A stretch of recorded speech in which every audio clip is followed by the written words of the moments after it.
Salut tout le monde, alors non, on lâche rien, on continue les vidéos, ça continue à vous distraire et moi ça continue à me faire énormément de bien, ne serait-ce que Bah non finalement en fait, voir ma gueule H24 en train de faire des montages, ça me fait pas tant de bien que ça.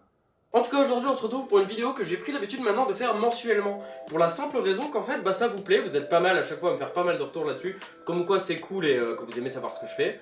Et ce que j'achète, donc c'est parti. Vous avez pu voir certaines vidéos qui ont déjà été faites sur des titres que je vais présenter, ou alors des vidéos qui vont arriver donc vendredi ou la semaine prochaine. On va commencer avec un manga de chez Kiyun que j'adore et que énormément de monde adore et qui vient d'arriver en animé il y a peu sur Netflix. Il s'agit donc bien évidemment de Beastars. Alors, ce qu'il faut savoir avec ce tome 9, c'est qu'il est ouf parce qu'on a énormément avancé dans l'histoire, on a énormément de réponses à des questions qu'on se posait depuis le premier volume. Je veux pas trop en dire, mais ceux qui connaissent la série savent de quoi je parle. En tout cas, manga qui vraiment continue de me surprendre du début à la fin et que je continue d'adorer. Et je comprends pas les gens qui n'aiment pas cette série. Vraiment, expliquez-moi.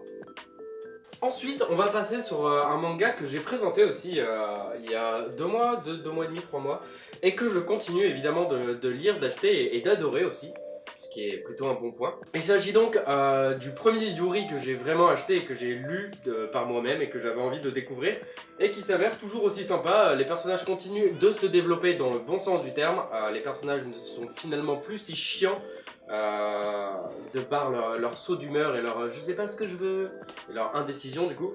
Non franchement là ça va, le manga avance vraiment bien et c'est vraiment juste un plaisir maintenant de lire ça et de voir nos personnages avancer et quelque part grandir un petit peu.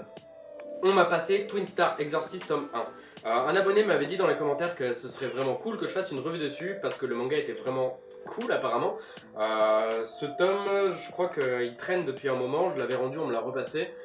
Parce que je me suis dit pourquoi pas, après tout on est en confinement, c'est peut-être le moment de découvrir aussi d'autres séries. Donc j'ai énormément de tomes 1 à lire et à découvrir qui peuvent potentiellement m'amener à avoir envie de faire des revues dessus.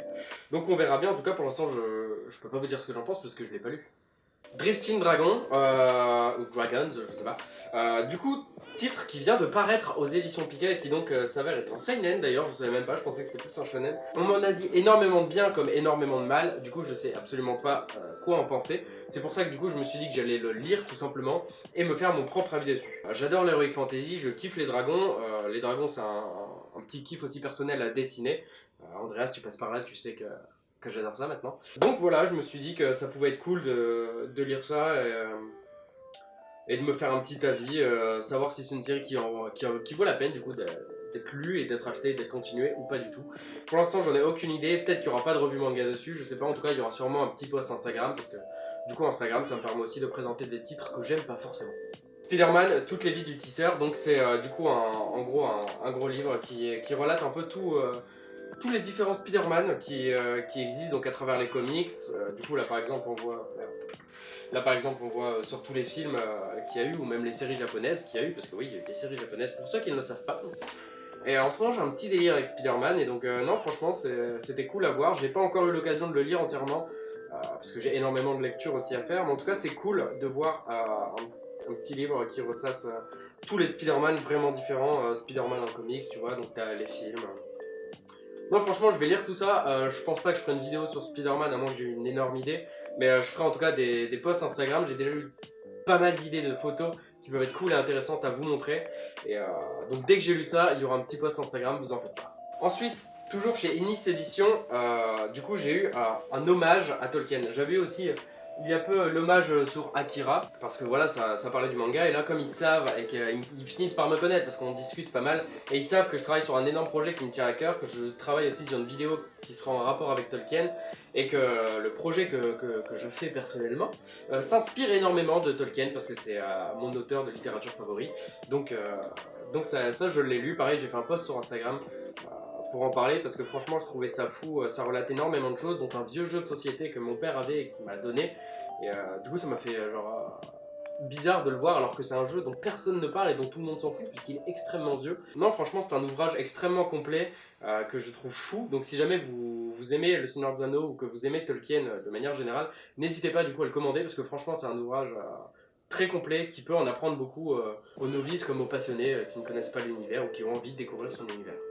Ensuite, du coup on va passer maintenant, tout le reste ce sera avec Meian Edition. Et Gregor du coup est un shonen que j'avais présenté. Si vous le savez, tant mieux. Si vous ne le savez pas, bah, allez voir ma vidéo, pourquoi pas. Et franchement, le manga continue vraiment d'évoluer d'une manière plutôt rapide, ce qui est un bon point.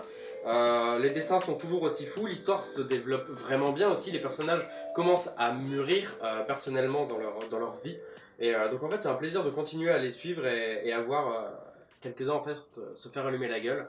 Parce que les méchants là-dedans commencent vraiment à avoir une énorme importance et à vraiment à montrer un peu c'est qui les patrons. Et tu sens que les héros ils commencent à en chier, et du coup ça commence vraiment à me plaire, parce que j'aime que les héros en chient à mort. Ensuite, manga que j'ai présenté il y a très peu de temps, donc si vous avez vu la vidéo sur Angolmois, tant mieux, si vous ne l'avez pas vu, allez la voir aussi. Manga du coup qui parle de l'invasion mongole vers le Japon, et non franchement, manga très surprenant, que j'ai adoré découvrir et que j'ai dévoré.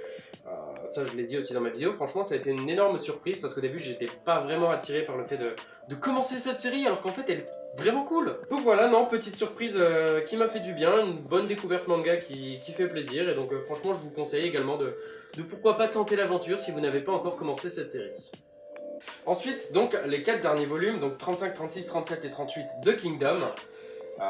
C'est série où j'ai un petit retard dessus parce que j'ai énormément de titres à lire et que Kingdom se sort quand même très rapidement. Donc je crois que j'ai une dizaine de tomes de retard mais que je commence à rattraper puisque les tomes sont dans mon salon afin que je les lise tranquillement avec une lumière naturelle et un peu de soleil quoi. Je profite du confinement quand même pour avoir une lumière naturelle et comme on peut pas aller dehors, je lis sur ma terrasse. Enfin sur ma terrasse. Non, c'est un petit balcon, c'est pas une terrasse du tout. En tout cas voilà, donc je peux pas vous dire si la série continue d'être bien, même si à mon avis forcément ça continue d'être oufissime. Série que donc je continue de lire et que je continue d'affectionner énormément, parce que c'est une série qui déglingue. Et on va finir avec un énorme coup de cœur que j'ai eu récemment, quand j'ai ouvert le colis, je savais pas trop à quoi m'attendre quand j'avais pas encore commencé la série, je l'ai commencé et ça déchire. C'est The Swordsman. Est-ce que vous connaissez ? Du coup c'est un énorme coffret qui contient l'intégrale de la série. Série donc qui compte au total 9 volumes. Donc c'est pas énorme et franchement ça vaut le coup je pense de la commencer. Dans le coffret du coup on a un beau poster, enfin un poster que moi je trouve plutôt classe. Avec il y a 4 ex-libris, donc chaque ex-libris est une couverture d'un des tomes. Avec des personnages tous très importants. Sachez-le. Non mais voilà, il faut que vous le sachiez, alors voilà je te dis. Et c'est une série qui franchement m'a énormément surpris.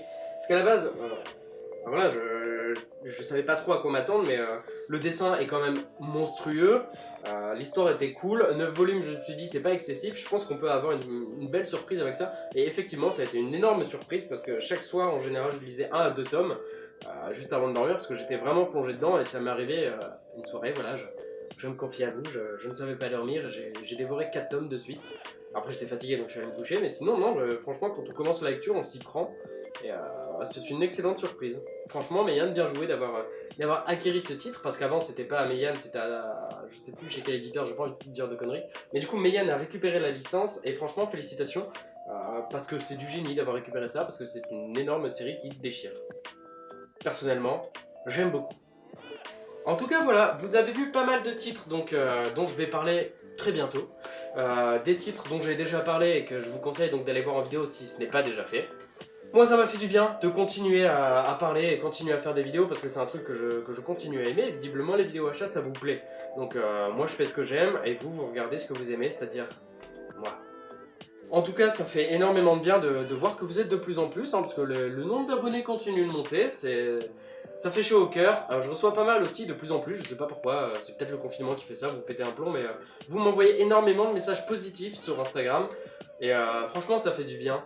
Ça motive juste à continuer, donc pour The Swordsman qui arrivera, donc qui sera donc la prochaine revue manga dont je vais parler, je vais me donner à fond parce que c'est un titre qui en vaut vraiment le coup je pense. Et vous verrez que je mets de plus en plus d'énergie dans la vidéo parce que je suis de plus en plus à l'aise, parce que vous me mettez à l'aise et que vous me rassurez en m'encourageant tout simplement. Je vous dis donc à très bientôt pour de prochaines vidéos comme d'habitude, sûrement vendredi pour The Swordsman, sinon ce sera une vidéo un peu plus tranquille, un peu plus divertissement pour moi, toujours dans l'univers japonais évidemment, mais j'en dis pas plus. Je vous dis donc à très bientôt pour de prochaines vidéos, bisous sur les fesses.